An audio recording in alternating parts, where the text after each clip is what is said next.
Olá, boa noite. Vamos conversar com três artistas muito interessantes.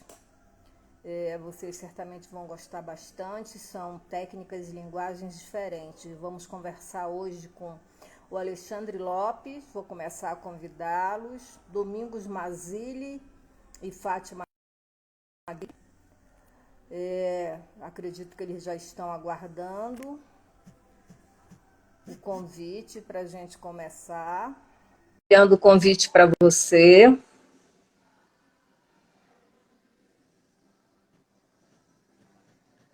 Domingos Mazzilli, estou enviando o convite.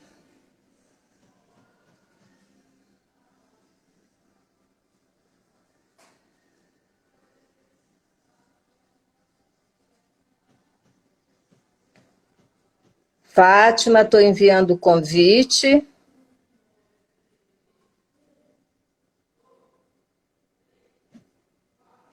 Boa noite para quem está chegando. Boa noite, Ingrid, Itamar, Lídia, Ciro, Alex. Estou convidando os artistas de hoje, aguardando eles entrarem na sala. Boa noite a todos.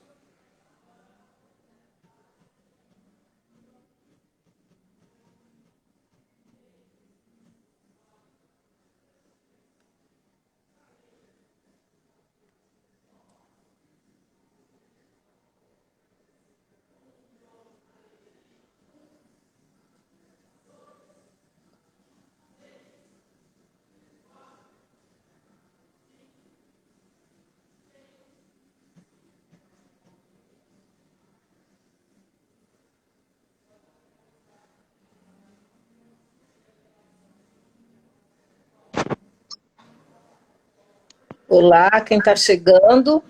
Sou eu, Mazzilli.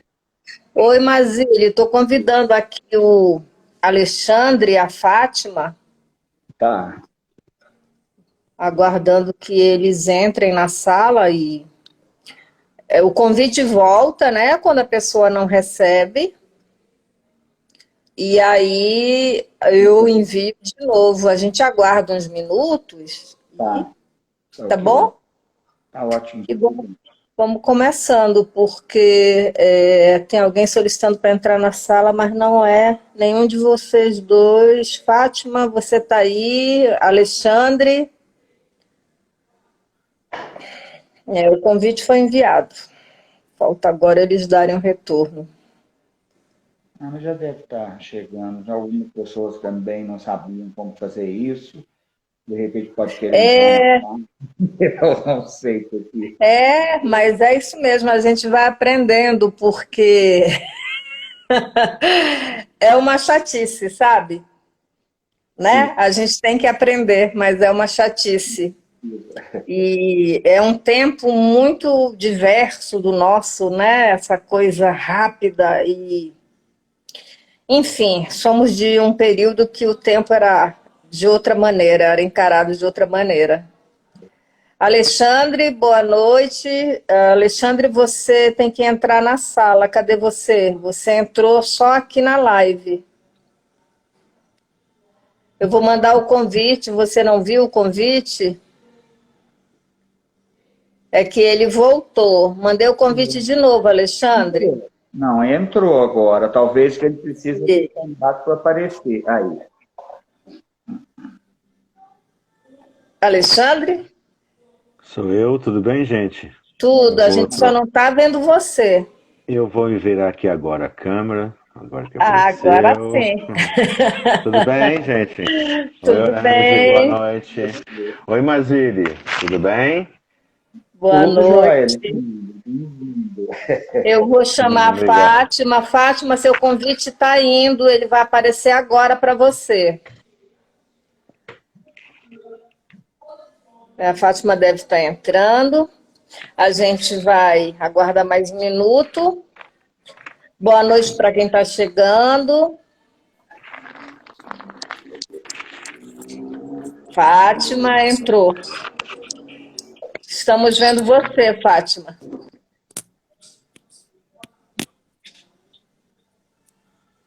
Olá, boa noite, Fátima. Boa noite. Boa noite. Boa noite. Vamos ver, vocês estão me ouvindo bem? Sim, tranquilo. Fátima, fale aí para a gente ver se ouve você bem. Eu estou ouvindo bem. Ótimo, obrigada. Então, a gente conversou para...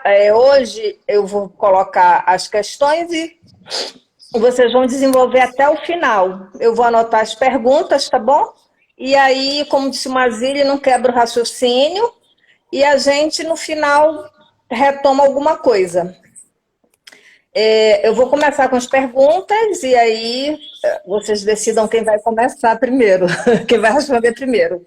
Eu quero que vocês falem um pouco da trajetória artística, né? Porque eu sei que é longa, não dá para falar tudo. Falem um pouco das propostas, né? Do processo criativo, suportes, temáticas, escolhas. Por que esse processo, não é? Para quem está ouvindo, para quem está assistindo, para quem vai assistir depois, isso é bacana. Todo esse processo que certamente é imenso. E depois falem um pouquinho das dificuldades e ou facilidades de serem artistas. Porque né, essa vida de artista não é muito fácil, mas também não é impossível. Boa noite para quem chegou agora. Então, podem começar. Não precisa ter ordem, não. Quer começar, Fátima? Quer começar, Mazili?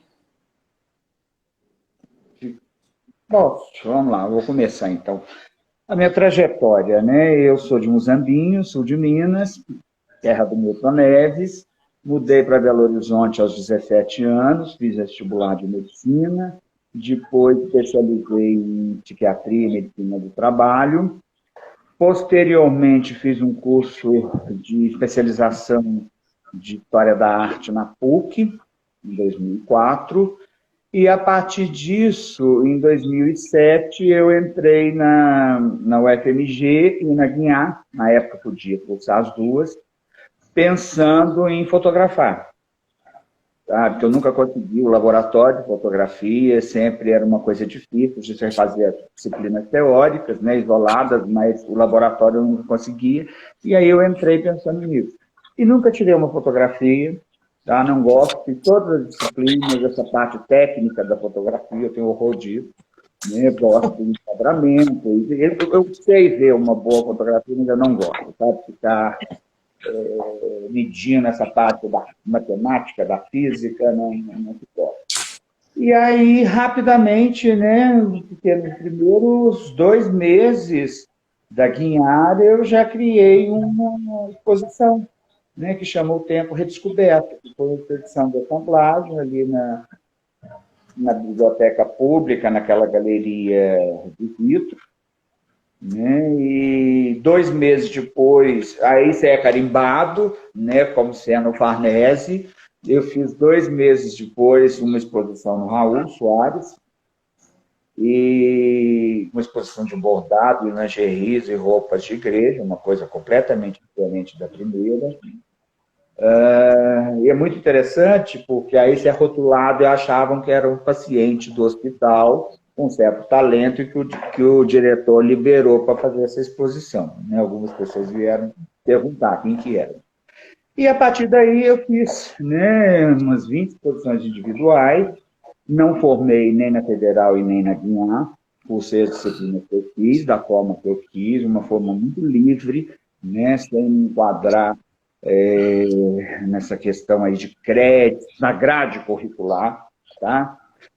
E aí eu fui, né, eu fui deslanchando, foi uma coisa que me assustou, porque eu nunca pensei em ser artista plástico, uma trajetória completamente diferente, vou para medicina, depois eu mexi com antiguidade uma época também, né, e foi assim, foi uma explosão, sabe, de criação, muito, né, e coisas muito diferentes.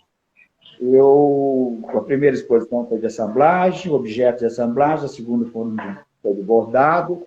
Depois aí eu já comecei a abordar objetos de... Deixa eu mostrar aqui mais ou menos para vocês terem uma ideia, né? Esse aqui são as balas foram substituídas, as balas confeito foram substituídas pela bala munição, né? Um outro, o da lingeries eu não tenho aqui agora comigo. Depois vem uma série toda feita com bordado em outros suportes, né, como metal, suportes de cozinha, os raladores, espremedores de batata, tábuas de carne, latões de leite, enfim. Depois que é a trilogia da dor. Né? Aí eu fui para as carnes, comecei a bordar as carnes, fazer um trabalho com as carnes. Das carnes, em 2012, eu passei para uns vídeos de carne também, mas aí, a partir de 13, 14, eu fiz uma série de 33 personagens, que são as foto performances, né? Eu maquiado de outras mulheres, com biografia e tudo mais. A partir de 2016, eu começo a trabalhar com a fotografia bordada e também com imagens, né, da história da arte icônicas bordadas. Então, foi mais ou menos isso.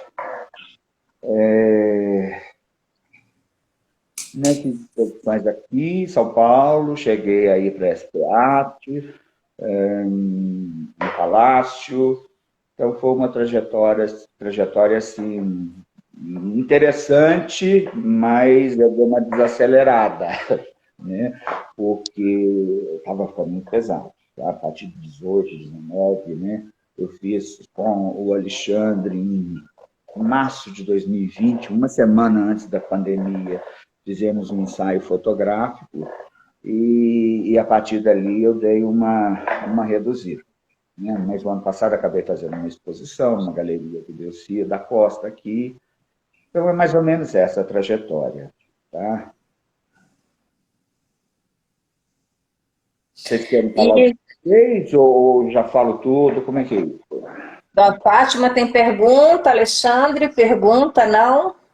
Então, adentre mais ainda no seu processo criativo, que isso é importantíssimo. É um negócio, eu brinco que eu não tenho um processo. Né? Eu sou um artista muito intuitivo, tá?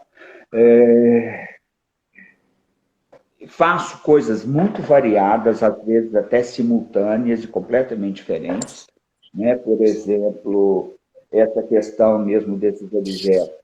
O que acontece? Isso aqui, essas balas que eu vi, isso eu vi no sinal, imediatamente eu pensei na possibilidade de trocar, né, a bala chita pela bala munição. Então, foi uma coisa assim, a partir do momento que eu vi aquilo. Então, tem algumas coisas que a partir do suporte que eu acho, eu vejo, me interessa, eu crio alguma coisa em si.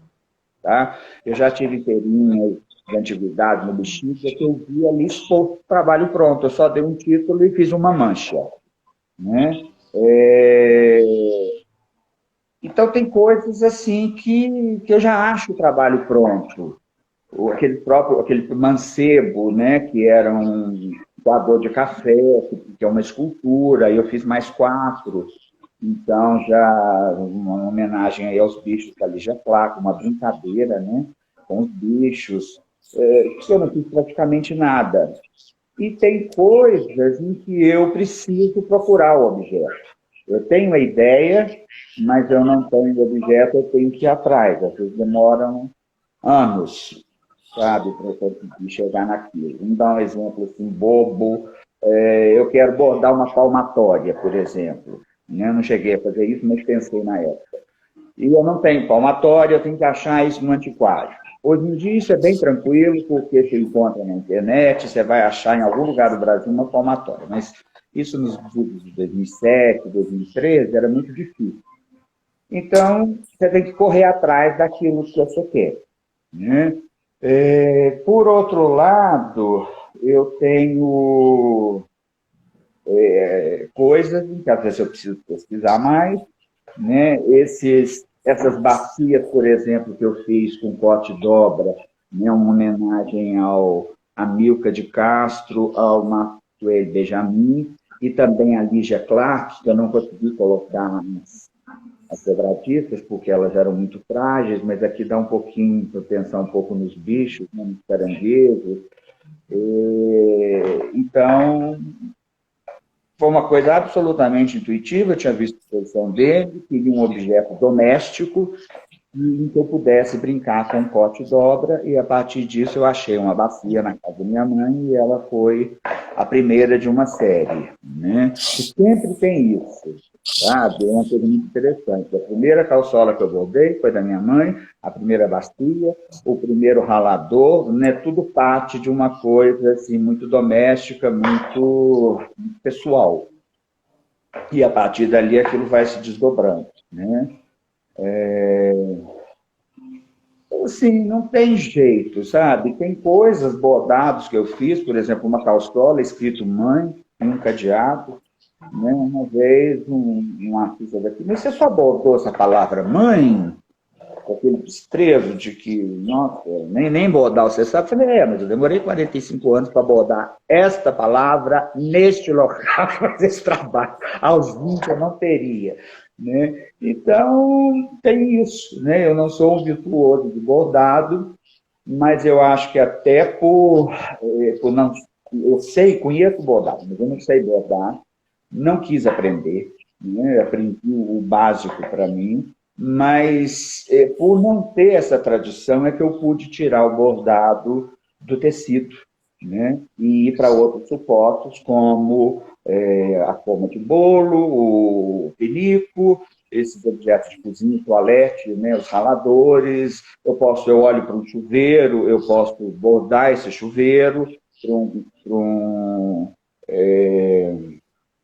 como é que chama? Um regador de planta, né? Tudo que é furado eu posso ter bordado. Eu acho que as pessoas ainda não atinaram tanto para isso, né, quando eu fiz, mas eu não lembro de alguém que tenha feito isso, Bispo, Leonilson, pessoal aí da tradição do bordado. E fiz isso exatamente porque eu não sabia bordar, senão eu iria bordar ponto cheio, ponto cruz, isso e aquilo, no suporte do tecido. Né? O suporte do tecido, quando eu usei, foi esse suporte tão inusitado da lingerie, que era como se, mas isso está valendo, mas na contemporânea pode, né? As pessoas, e eu estou falando de professores da academia, olha, bota isso no suporte mais neutro, porque isso é insuportável para mim, que sou mulher e meia-idade e tudo mais. Né? E aí eu continuei e falei, exatamente por aí, então é por aí que eu vou. Enfim, tem coisas, né, caminhos que você vai descobrindo também. Em 2012 eu tinha feito 8 vídeos sobre carnes e eu coloquei isso na internet. Eu fiz uma exposição virtual na internet. Né? Vamos pensar que eu disponibilizei 8 vídeos inéditos para as pessoas verem pelo Facebook. Ou seja, não era uma exposição que eu tinha feito, que eu fotografei ou filmei e depois joguei. Não, o vídeo era a própria obra que estava disponível ali para o mundo inteiro a partir daquele dia X, né? Em setembro de 2012. E isso foi acessado no Congo, na Alemanha, nos lugares mais inesperados do mundo. E eu nunca sabia que ninguém também fazia isso. Então foi uma coisa, sei lá, para mim foi natural. Mas hoje em dia, com a pandemia, talvez isso fique mais fácil. Mas até então eu só tinha visto gente que fez uma exposição, de fotografia, de quadro, que fosse, filmou aqui, como registro. Né? Depois eu criei a curadora de arte, a Susan, que questiona muito o sistema de arte, né? Eu fiz um trabalho, também 6 pessoas que fizeram alguma coisa mais ou menos parecida, mas pela história da arte, mas como curadora aqui no Brasil, em Belo Horizonte, eu não tenho. Mas a gente usou... Masília, tua voz está um pouco longe. Vocês estão ouvindo ele bem? Estou achando sua voz um pouco longe. Agora melhorou. Melhorou. Então, assim, o que eu fiz, né, desse personagem, dessa curadora, um alter ego, sei lá o quê, de escrever textos, de montar exposições, fazer curadorias e tudo mais. Uma coisa muito interessante.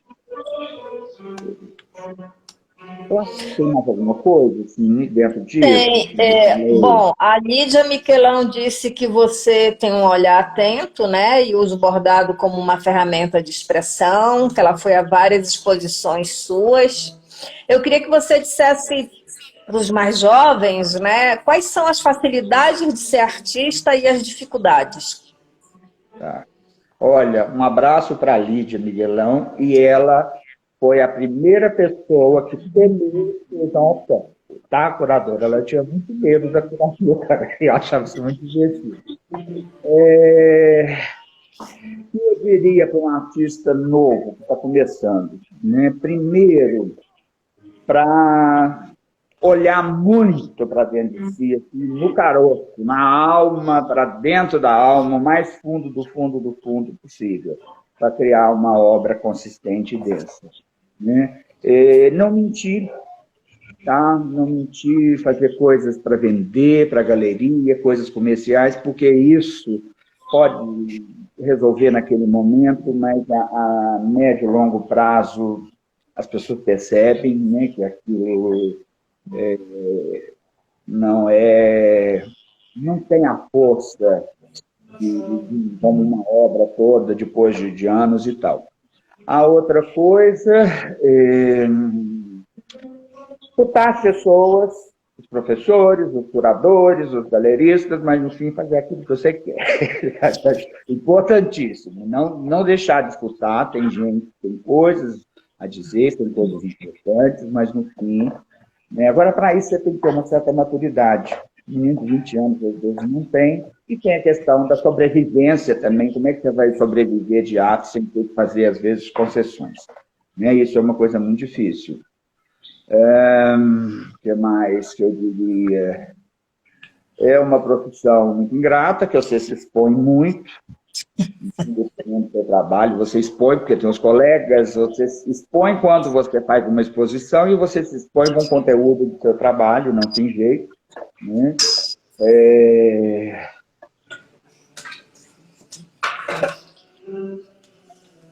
Academia, né? Academia é muito bom, eu aprendi muita coisa lá, mas tem que tomar um cuidado grande, porque ela pode funcionar como uma faca de dois gumes, ela pode te pasteurizar.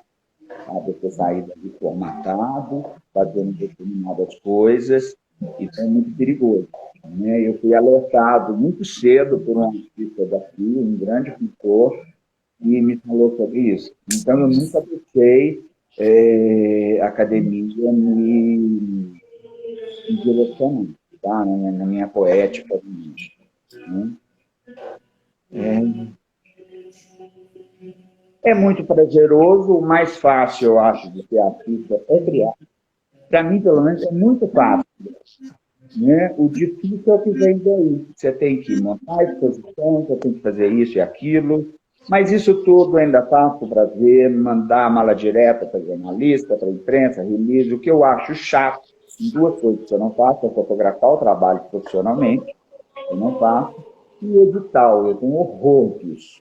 Né, de participar de edital, de fazer, porque eu não sei o que eu quero ouvir, quem são os jurados, já tive experiências horríveis de pegar o meu envelope com a minha proposta, que não tinha sido aberta, a folha ainda estava colada, né, então é um horror a isso. E esses trabalhos que eu tinha proposto nessa exposição, hoje estão na coleção do Delcy da Costa. Somos os maiores colecionadores do Brasil. Então, é muito pouco, porque não era qualquer coisa que eu apresentei, e, no entanto, não fico livre dentro de uma amostra de escola, né, concorrendo com colegas ali. O que mais, gente? Eu diria para... Não, você pode produzir muito, mas você não tem que expor necessariamente tudo que você produz.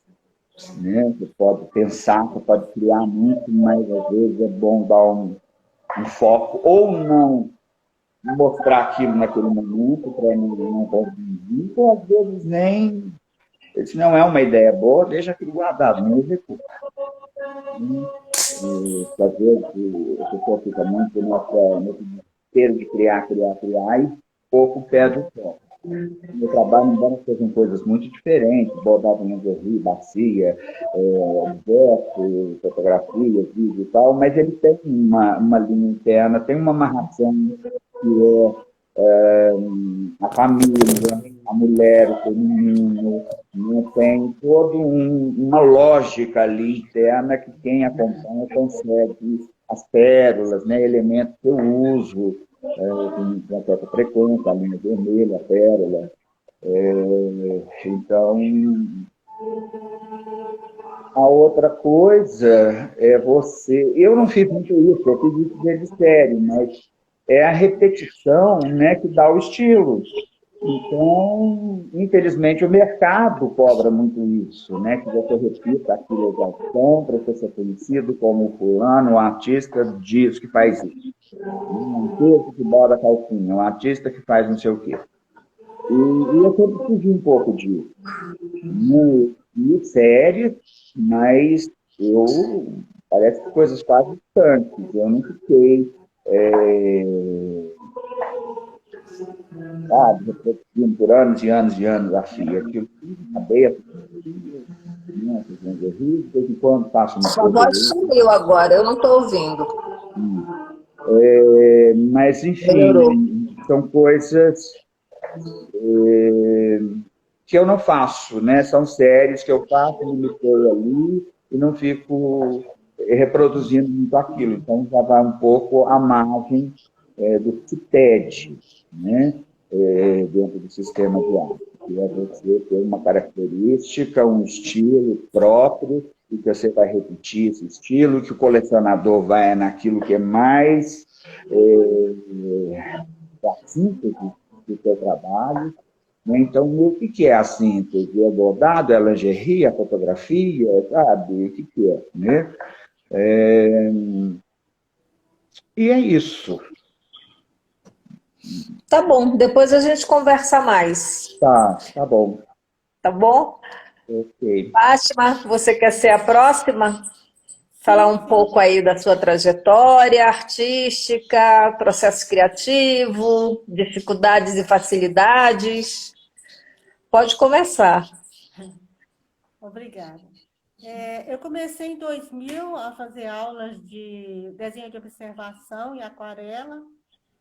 Aí, em 2000, eu fiz uns 2 anos, 3 anos com esse de aquarela. Aí, em 2004, eu fiz uma exposição no Parque Lagoa dos Nados, com aquarelas, uma exposição individual. Depois eu fiz uma exposição no ano seguinte na Associação Médica, na rua João Pinheiro, na época. Eu depois entrei, a esse tempo todo, desde 2000, eu faço cursos de extensão, principalmente na Escola de Belas Artes da UFG. Sempre cursos livres. Em 2007, eu participei de uma exposição na Assembleia Legislativa, numa exposição coletiva, com o pessoal do ateliê do Marcelo Albuquerque. Então, eu fiquei nesse período de 2004, eu fiz uma série de desenho nanquim e participei dessa exposição em 2007 com esses desenhos. No ateliê do Marcelo Albuquerque, eu trabalhei bastante com pintura acrílica.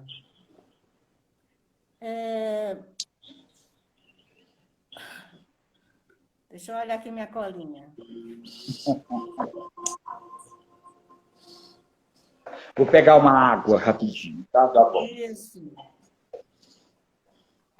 Em 2014, 2015, eu fiz desenho de figura humana com a Daniela Maura. Fiquei 1 ano com ela e comecei uma introdução aí de arte contemporânea. E agora, em 2019, eu entrei para o ateliê do Sérgio Vaz, com desenho, pintura a óleo e também no estudo de arte contemporânea. Esse período todo, a gente tem um grupo que estuda arte contemporânea. Em 2012, eu comecei a fazer aulas de uma metodologia que chama, de uma proposta de Liane Collot-Depois. É uma artista inglesa que tem uma metodologia de ensino, de trabalho. Então, eu estudo essa metodologia até hoje. Eu tinha aulas semanais com a Simone Rodrigues Alves, que é uma professora dessa técnica, e fiz um curso também na Fundação Sagres, em Florianópolis. Uma semana cada curso, 12 semanas no total, durante 2015 até 2018. Eu também continuo estudando essa metodologia com outro grupo de estudo.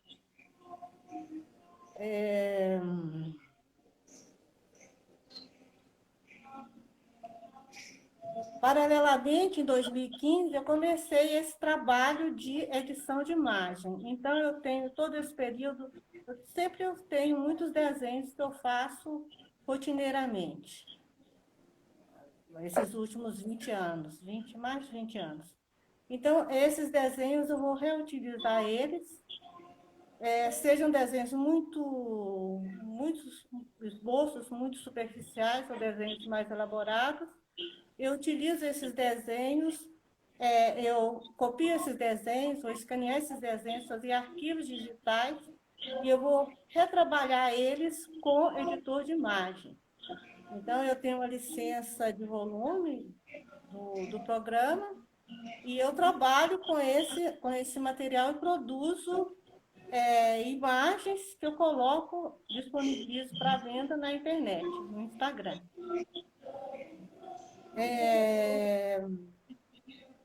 Fátima, quais são as influências? Desculpe, fale. Minhas influências. De família, minha família é muito ligada a corte, costura, os trabalhos manuais. A família de minha mãe é do norte de Minas, Vale de Jequitinhonha, essa região. Então, fora esses trabalhos que você vê na feira de artesanato, existe uma série de atividades que aquela população domina. Então, a minha missão era colecionar habilidades. Então, eu sempre queria aprender aquela habilidade. Bordar era muito complicado, muito fininho, não tinha paciência, não. Mas fazer tapeçaria, crochê, tricô, macramê, e outros nomes que eu nem lembro. Eu queria saber, aprender. Aí eu quando, assim, mais criança, né? Eu ia atrás até aprender aquilo. E meu processo é sempre, eu tenho uma técnica, alguma coisa que eu gosto, eu vou tentar trabalhar com aquilo ao máximo, até eu considerar que aquilo esgotou, pelo menos momentaneamente esgotou. Também eu tenho um processo muito de cortar papel, desde criança pequena. Esses papéis, não sei muito o que fazer com eles, mas, assim, faz parte dessa elaboração. Eu fiz engenharia química, engenharia de Minas, depois fiz doutorado. Então, durante esse tempo, eu me afastei desses fazeres. Então, esses fazeres eles são muito fundamentais para mim. Por outro lado, a engenharia também me trouxe todo um arcabouço de conhecimento muito forte. Primeiro, desde que eu comecei a trabalhar com computador, quando você entra na escola, você aprende a fazer programação de computador, né? Então, é um pouco mágico. Você pode fazer transformações, 1000 transformações, e o jovem fica meio fascinado com aquela possibilidade. Mas, assim, você aprende muito planejamento de projeto, onde você tem que compatibilizar uma série de variáveis antagônicas, diversas, contraditórias, e chegar a uma solução razoável, aceitável, harmoniosa, equilibrada. Então, o meu fazer é muito esse, de harmonizar, equilibrar influências e informações antagônicas. Assim, por exemplo, um monte de papel picado, você mistura aquilo e tem que sair dali alguma coisa que faça sentido. Também eu tenho um arcabouço muito grande, que eu trabalhei a vida inteira para aposentar, com engenharia de Minas. Engenharia de Minas, eu tenho conhecimento muito grande de estruturas feitas pelo homem, as geometrias mais estranhas possíveis. Algumas dessas eu vi, identifiquei, outras não. Por exemplo, eu tenho um documento de cidades subterrâneas na Turquia. Eu nunca fui, mas aquilo é alguma coisa fascinante. Cidades, vamos dizer assim, arqueológicas, não sei o termo a ser usado. Mas esse tipo de informação me fascina. Fora isso, você tem a própria estrutura, as informações da crosta terrestre. Né? A natureza é extremamente variável, muito variável de qualquer estrutura, porque qualquer estrutura é feita pelo homem. Então, você sempre tem que construir alguma abordagem para tentar entender essa estrutura. Então, esse conjunto de informações de biologia, de geometrias, de equações matemáticas, etc., eu vou usar isso. Eu vou usar isso para construir Não é meu. o meu trabalho. Será que é meu? O Alexandre disse que está dando eco, é isso?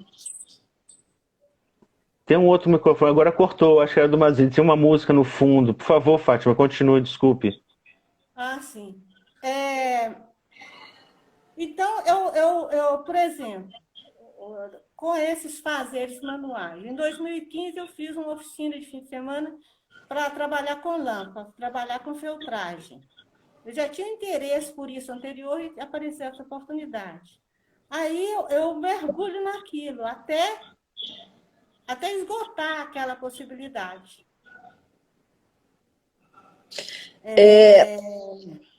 Enquanto a Fátima está aí pensando, eu vou falar rapidamente a Alexandre e o público e o Mazili. Dei uma olhada no trabalho da Fátima. Tem uma mistura aí de tapeçaria, de tudo que ela falou. Um pouco de arabesco, um pouco do que ela trouxe, né, da infância e do que ela continua fazendo. Esse som que você está ouvindo, essa música, é na casa vizinha.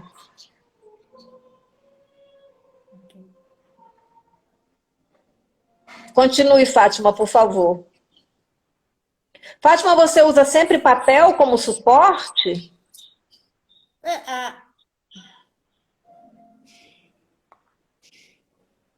Sempre com papel como suporte? Como assim? Você pinta, você falou de acrílica, você pinta em Não, tela, em papel? Tela normal, né? Sim. Tela comum.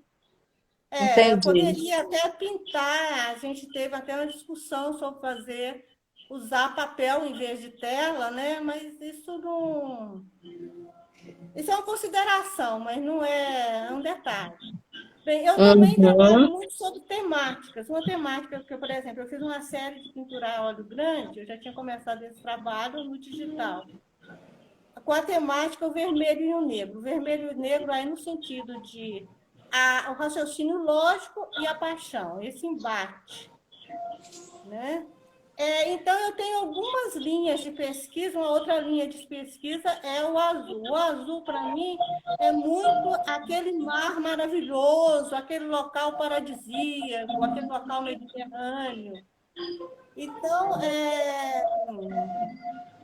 é um fascínio também por essa cor, né? E por essa temática. Existem outras temáticas que ainda estão mais incipientes, que vão sendo desenvolvidas em paralelo e que eventualmente vão chegar a algum lugar ou não, ou vão ser só um detalhe de algum outro trabalho.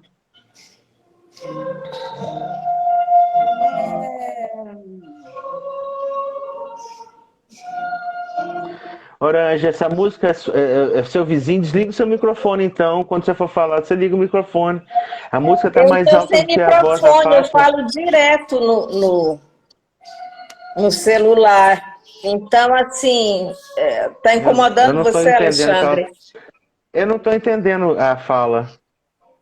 É interessante. Eu não estou escutando direito. Você não consegue desligar o seu microfone enquanto ela fala? Eu posso baixar o volume do celular, porque eu não estou de microfone, né? Aqui não uso fone de ouvido, então não sei se vai Vamos continuar, não resolver. tem problema não. Será? Melhorou ou não?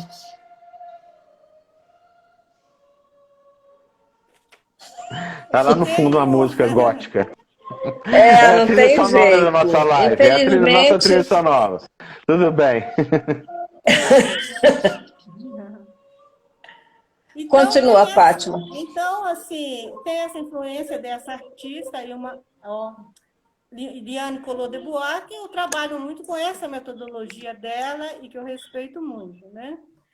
Um outro artista cuja metodologia de trabalho me interessa muito, que eu estudei muito antes, né? Que é o Paul Klee, que ele foi professor na Bauhaus e tem publicações com as aulas dele.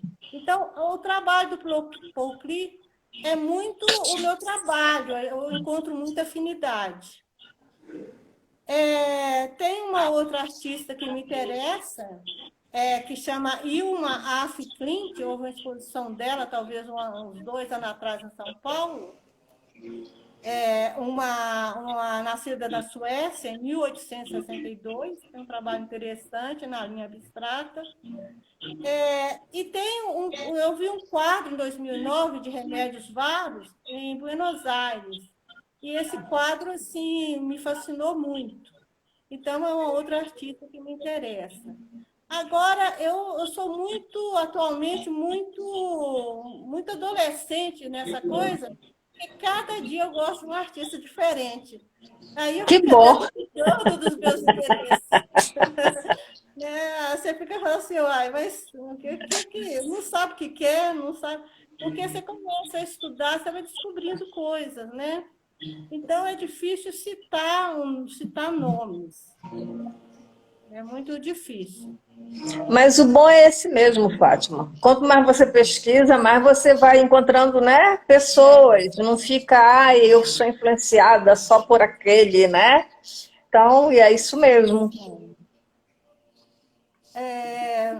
Quanto às dificuldades da vida artística e as facilidades, bem, o que eu acho uma facilidade que me interessa é poder realmente me expressar com esse meio, assim, do modo que eu sou, né?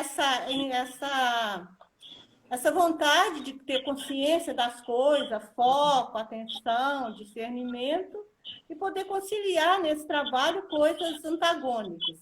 Do meu ponto de vista, né? Talvez quem está vendo, não enxerga nada disso, mas seja lá como for.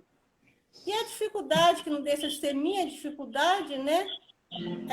Que para cada um vai ser um pouco diferente, mas existe para todo mundo, é a disponibilidade de recursos.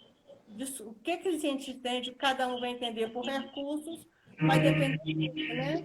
Mas conseguir recursos para levar adiante o seu trabalho. No meu caso, a dificuldade de recurso é mesmo disposição e força para fazer, né? E cada artista vai ser muito um produto do seu tempo. Por exemplo, eu nasci em 1955, meu pai é alfaiate, então a minha estrutura é essa. Então, não adianta eu pretender viver ou ser uma outra realidade. A minha realidade é essa. Para mim está ótimo, eu sempre tenho muito valor a ela.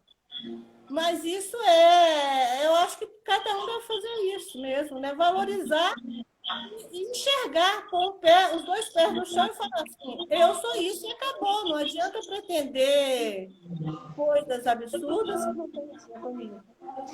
Eu acho que seria um conselho para qualquer um, né? Então, eu sempre faço isso. Obrigada, graças. Daqui a pouco a gente fala mais. Vamos lá, Alexandre. Você está ainda com a música aí te incomodando, né? Não, se o pessoal me nada. escutar, tudo bem. Não, tudo tranquilo. Se o pessoal estiver me escutando bem, espero que sim. Boa noite a todos. Sim. Agradeço o convite aí da Orange. E todo mundo que está aí assistindo, né, reservar esse tempinho para escutar a gente, eu mais uma vez agradeço todo mundo por isso mesmo. Bom, a trajetória, né? Como eu fui o último a falar, eu fico tentando absorver isso tudo que eu já escutei e tentar fazer um mesclado do que foi dito, né? Primeiro, talvez esse tempo de produção com a fotografia seja um pouco mais longo de quem está começando por agora nos anos 2000, assim, sabe? Eu comecei fotografia muito, muito cedo, assim, desde menino, ainda adolescente, e desde os anos 80 eu fotografo, né? Enfim, participei de várias formas de aprender fotografia em Belo Horizonte mesmo, até passar um período no Rio de Janeiro no final dos anos 80 e começo dos anos 90, que eu considero que foi um pulo de uma trajetória um pouco mais amadora para um período de trabalhos profissionais como assistente, né?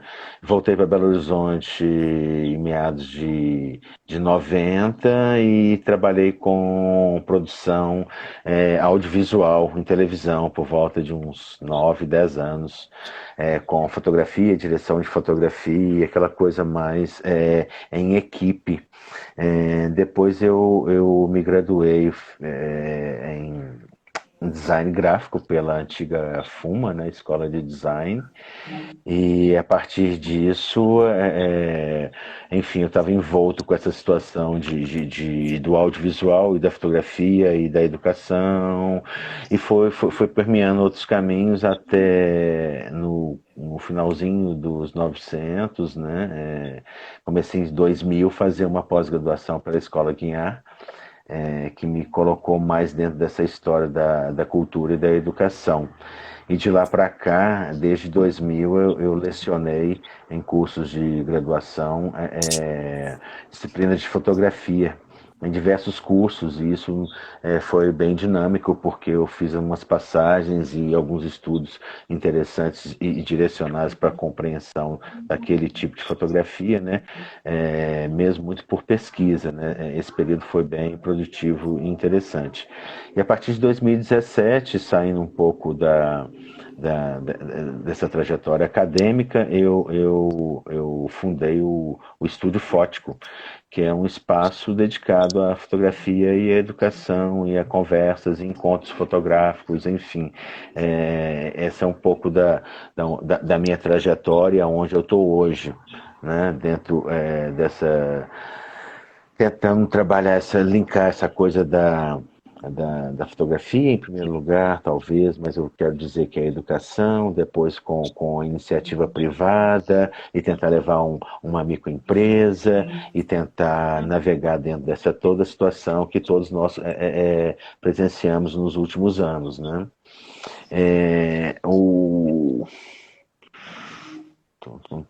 A minha proposta, eu diria que é manter hoje esse espaço de diálogo com a fotografia dentro de um viés de fotografia experimental, fotografia analógica, fotografia, enfim, uma fotografia de um tempo, né, diferente do que hoje a gente é até um pouco forçado a entrar, né? Diferente um pouco do que a Fátima falou, né? Adorei ela falou, pertenço a esse momento, e é isso, né? Eu acredito muito nisso, assim, a gente tem as vivências, né?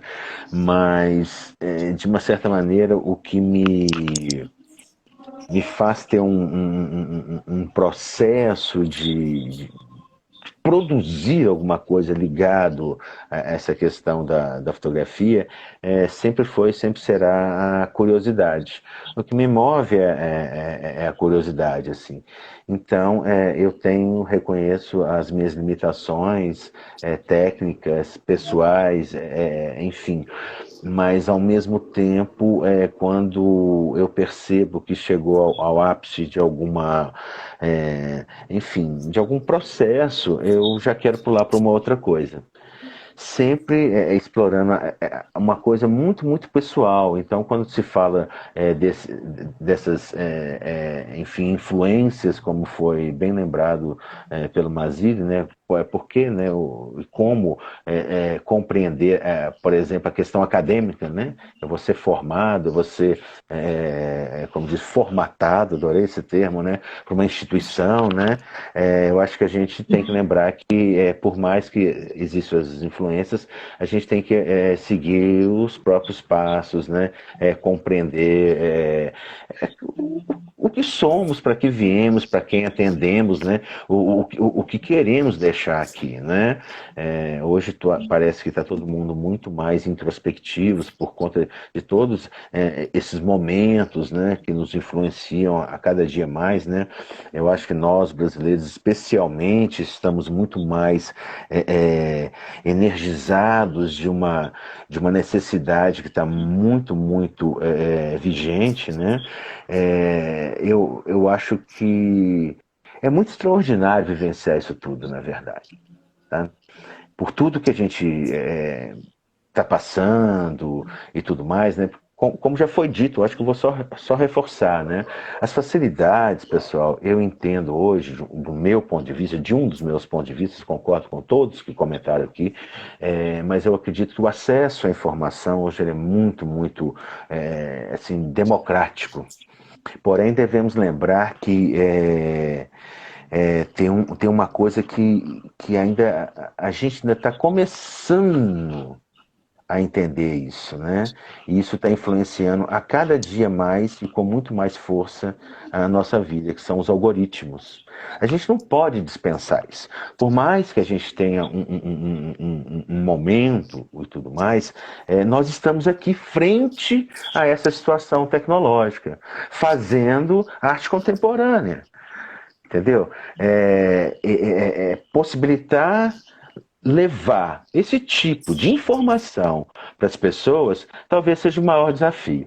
Então, a minha trajetória, a minha temática, as minhas propostas, sim, elas permeiam pela educação através da fotografia. É fazer o exercício de compreender o que é uma imagem, como se forma uma imagem, como você pode produzir uma imagem, seja ela fotográfica, pintura, escultura, enfim, as artes visuais de uma maneira geral, como isso influencia o nosso dia a dia, como é que a gente pode tirar bons proveitos dessa situação.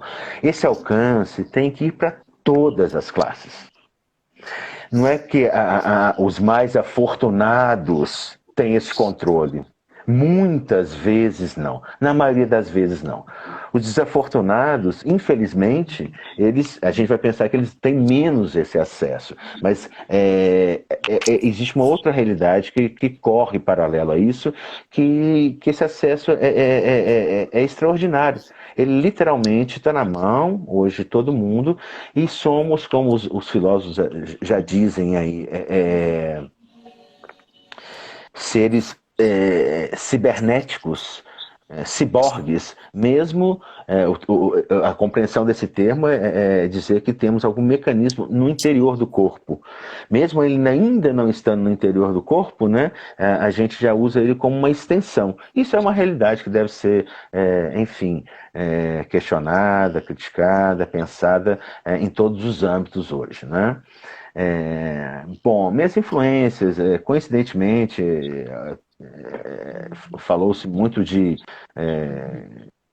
Bauhaus, os europeus, talvez os americanos, enfim.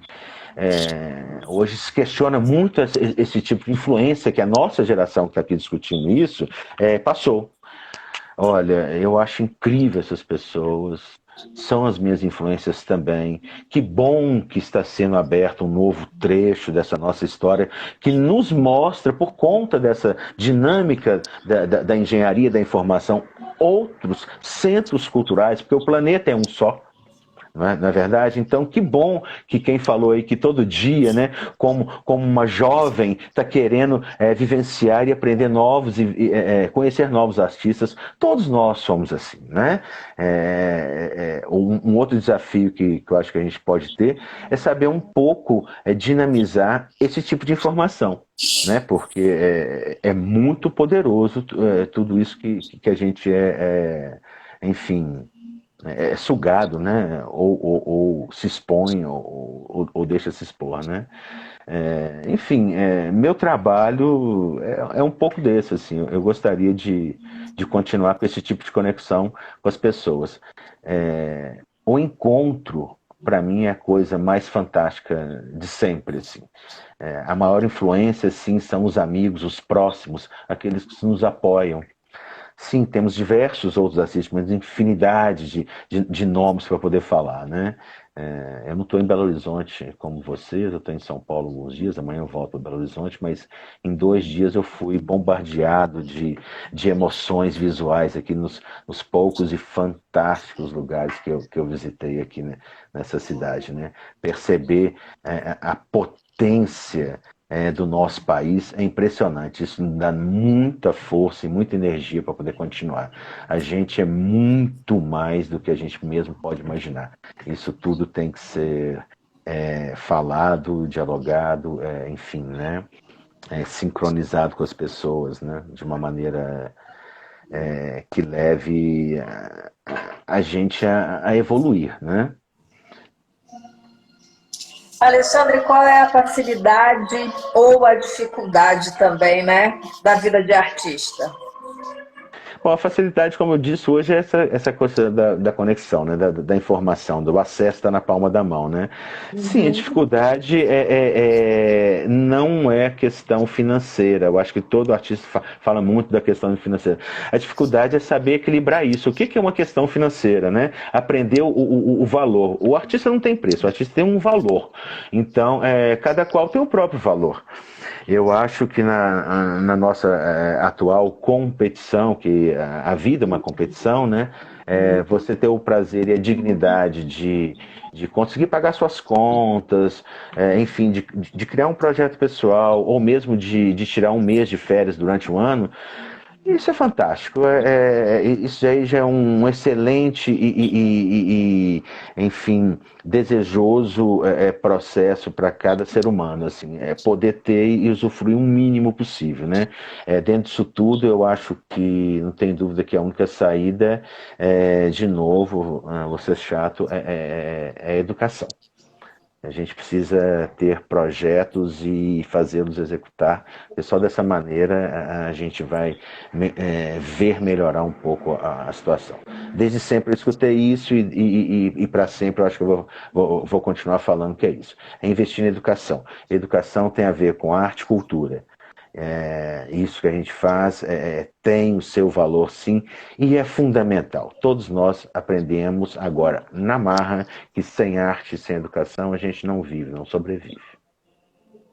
Eu concordo com você. Não sobrevive, não vive, o país vai cada vez entrar num abismo maior, né? Então, a gente precisa de vocês, artistas. O Robin Martins está dizendo que você é um dos maiores artistas da fotografia artesanal da América Latina. Para com isso, tudo mentira. São meus amigos. Ele é incrível, um fotógrafo incrível. Robin, um grande abraço, Robin. A Cristina Machado falou que ela adora, ama o trabalho do Domingos Mazzilli. Eu queria que vocês me dissessem o que é ser artista.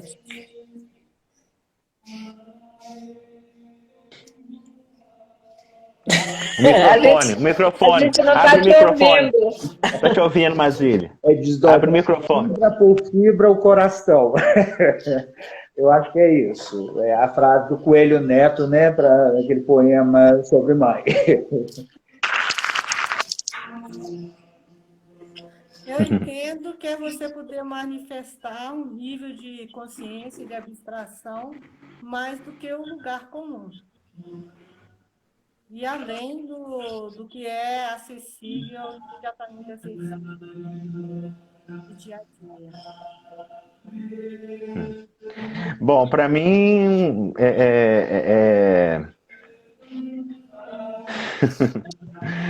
ser artista é persistir, né? Sem saber amar o que faz, né? Porque é inconsciente, né? Você faz naturalmente, né? Eu não me sinto artista, as pessoas me percebem artista. Se eu consigo fazer levar uma determinada alegria, qualquer que seja, para qualquer pessoa, para mim já está satisfeito. Eu não sei como nomear isso, não. Que bom. Eu estava ouvindo vocês e pensando, e eu queria que vocês também me dissessem isso. A gente ainda tem aí uns 15 minutos, então dá para vocês falarem. Que, no geral, e o Mazili tocou nisso, a ideia que se tem de que a arte, ou não a arte em si, mas o artista, quando ele entra no mundo artístico, ele pensa numa carreira de sucesso. E eu não vejo, eu não associo, sabe, a trajetória artística com o sucesso. Eu queria que vocês me falassem, né, o que é o sucesso na trajetória artística.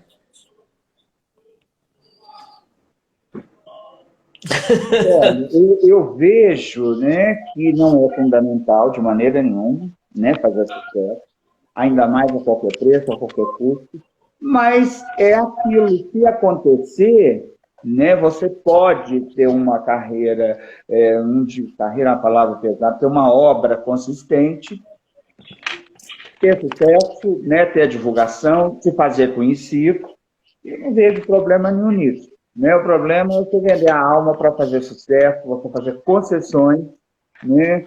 Concessões mais sérias. Algumas você tem que fazer em qualquer área da vida e nas artes plásticas não é diferente. Mas aquela concessão que aqui vai contra os seus princípios, a tua poética, contra a pessoa. Né? Eu acho que é isso. E você, Fátima? Eu estou entendendo você falando sucesso é se colocar no mercado, não é isso? Não, eu estou pensando que sucesso não existe numa trajetória artística, e eu percebo as pessoas sempre insistindo nessa ideia. O que você pensa sobre isso? Porque o sucesso é uma coisa igual o Mazili está falando. Eu já vi artista falar para mim, olha, eu fiz sucesso no período, foi ótimo, eu comprei minha casa, meu apartamento, mas de repente eu não tinha mais a intenção de repetir aquela mesma produção, não me interessava mais. A partir daí, eu não tive mais sucesso. Estou repetindo a fala de uma outra pessoa, né? E, ao mesmo tempo, quer dizer, a moda, as vontades do mercado são coisas...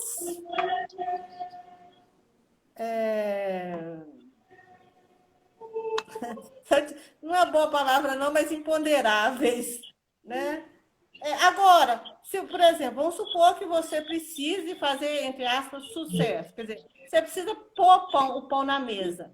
Qualquer negócio você deve ter alguma venda para o capital de giro, para poder comer, né? Claro. Alguma produção média e uma obra melhor, que aí vai te dar um ganho muito bom. Então, se você tiver que sobreviver, você vai ter que inventar alguma coisa que atenda a essas características. É muito evidente. Muitas vezes você vê um artesão, uma pessoa que não faz aquele trabalho porque o que ele vai ganhar não paga. Eu acho que os artesãos, os artistas, eles são muito mais sábios, porque por exemplo, meu pai é alfaiate. Você paga o preço do terno, você não tem o terno, é muito simples. E ele tem que pôr comida na mesa para os filhos, é muito simples também, não tem conversa fiada aí. Então, eu acho que a gente tem que muito aprender com os artífices a cobrar, porque não tem possibilidade. Então, você vai fazer igual os garimpeiros, que vende a preço irrisório para poder comer. Também é uma coisa absurda. Eu acho que ter uma posição mais pragmática no dia a dia da vida. e saber que a vida é dura, é difícil e faz parte. Por exemplo, as conversas sobre a geração mimimi estão muito famosas, né? Todo mundo está cansado de ouvir essa conversa. Mas não é questão de mimimi, é questão de encarar a vida tal qual. Só isso. Certo. Bom, eu tenho que falar também de sucesso? Claro. Fale o que você quiser. Gente, até anotei aqui, olha, eu acho que é um misto de muita coisa, né? Sucesso é um pouco de ilusão e sorte, mas sucesso tem muito a ver com competência, né? Antes de tudo é competência. Agora eu acho a ilusão tem a ver com quem só procura o sucesso. Eu acho que quem está errado é quem só quer o sucesso, né? Tem a frase do Andy Warhol, né? No futuro, 15 minutos de sucesso. Eu gosto de comentar o contrário, né? Eu falar o contrário. Eu acho que no futuro a gente vai ter 15 minutos de anonimato, né? Existe uma pressão muito forte da sociedade. Que sucesso que é esse, né? É o sucesso para mim, o sucesso para os outros, o sucesso para minha família, né? Me colocar midiaticamente diante do sucesso, né? Qual o valor desse sucesso, né? Então eu acho que transitar entre o anonimato também não deixa de provocar e gerar respeito, sabe? Então isso é um pensamento muito pessoal. Eu não consigo às vezes fazer compreender essa situação, né? Porque o inverso disso é o que a gente vê o tempo todo, né? Tudo é construído para estarmos frente, né, às luzes, aos holofotes, né, o tempo todo, né? Eu não creio muito nessa situação, não, sabe? Que bom, Alexandre. Eu concordo com você, concordo com a Fátima, com o Mazili, e pensando aqui, nós fomos empurrados, né, nessa avalanche aí de tecnologias e redes sociais e precisamos trabalhar, né? Só que isso se tornou uma coisa que as pessoas perderam a privacidade, parece que elas perderam tudo, não é? E acho que o anonimato ele é essencial para uma vida saudável. A gente não precisa viver circulando o tempo inteiro. A gente tem que mostrar a cara de vez em quando, né? Mas não precisa ser toda hora. Eu concordo com você. Exatamente. E isso ficou uma coisa... Se tornou uma coisa banal. E muita gente não percebeu que isso não é a vida real é outra coisa, né? Exatamente. Como Fátima alertou, a vida real, né? Exato, de você ter que pagar as contas e comer e sobreviver, não tem a ver com viver nas telinhas, né? Eu concordo e eu acho isso essencial. A Lídia disse que sucesso é sobreviver, a Lídia Miquelão. E a Gabi, de todo mundo, disse que já é madrugada onde ela está, mas ela está assistindo porque ela ama a obra de todo mundo. Eu quero agradecer todos os colegas, desculpa, eu quero agradecer todos os amigos que estão aparecendo por aí também. Muito obrigado, viu? Eu também. Um beijo para a Gabi, lá em Berlim, e para os outros familiares também que estão vendo e... Tá? Bom, se ninguém tiver nenhuma pergunta, a gente vai encerrar. Vocês não querem perguntar um para o outro? Estão satisfeitos? Eu perguntei para a Fátima aqui qual que é o Instagram dela para poder ver o trabalho. Fátima Gripe 21. Ah, 21. Ótimo.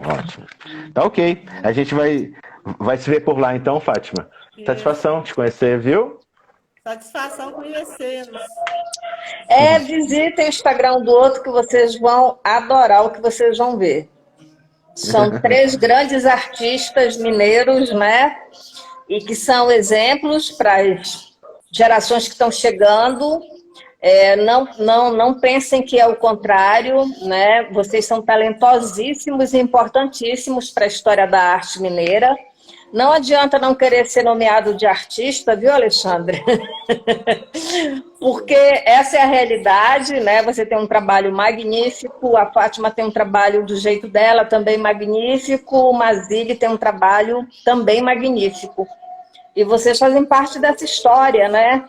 Eu li, estou lendo, na verdade, uma tese de uma moça que ela está usando as feiras de arte, né, especialmente a SP Arte, como que a arte brasileira está influenciando lá fora, que é um modo bastante interessante, né? E ela vai mostrando os contextos, como olhavam para o Brasil antes de entender, né? Eles achavam que todos eram os aborígenes, ela usa essa palavra, e depois começa a ver e a entender e a compreender o valor da arte brasileira. Eu acho isso maravilhoso, né? E vocês fazem parte disso. São vocês que mostram isso para o mundo de uma maneira ou de outra. Eu acho que isso é um ponto positivo das redes sociais, é que qualquer pessoa de qualquer lugar do mundo pode ver o trabalho de vocês, né? Isso é uma coisa muito bacana, e antes a gente não tinha como, a não ser que fosse, você viajasse, levasse seu trabalho. Mas, tirando isso, eu fico, né, agradecida, fico feliz de vocês terem vindo conversar um pouquinho, deixar as falas para quem vai assistir o vídeo depois, mostrar o quanto vocês são importantes para a história da arte mineira. Alguém agradeceu aqui? Não, vocês são fundamentais, alguém disse. Agradecemos, nós todos agradecemos mesmo. Querido. Vocês estarem aí levando o melhor, né, para a sociedade, isso é importantíssimo. Obrigado, viu? Obrigado pelo convite. Muito obrigado, Orange. Muito obrigada, Orange. Muito obrigada a vocês, Alexandre Mazili. Obrigada, gente. Boa noite. Boa noite a todos, gente. Tchauzinho. Boa noite. Foi ótimo. Foi ótimo.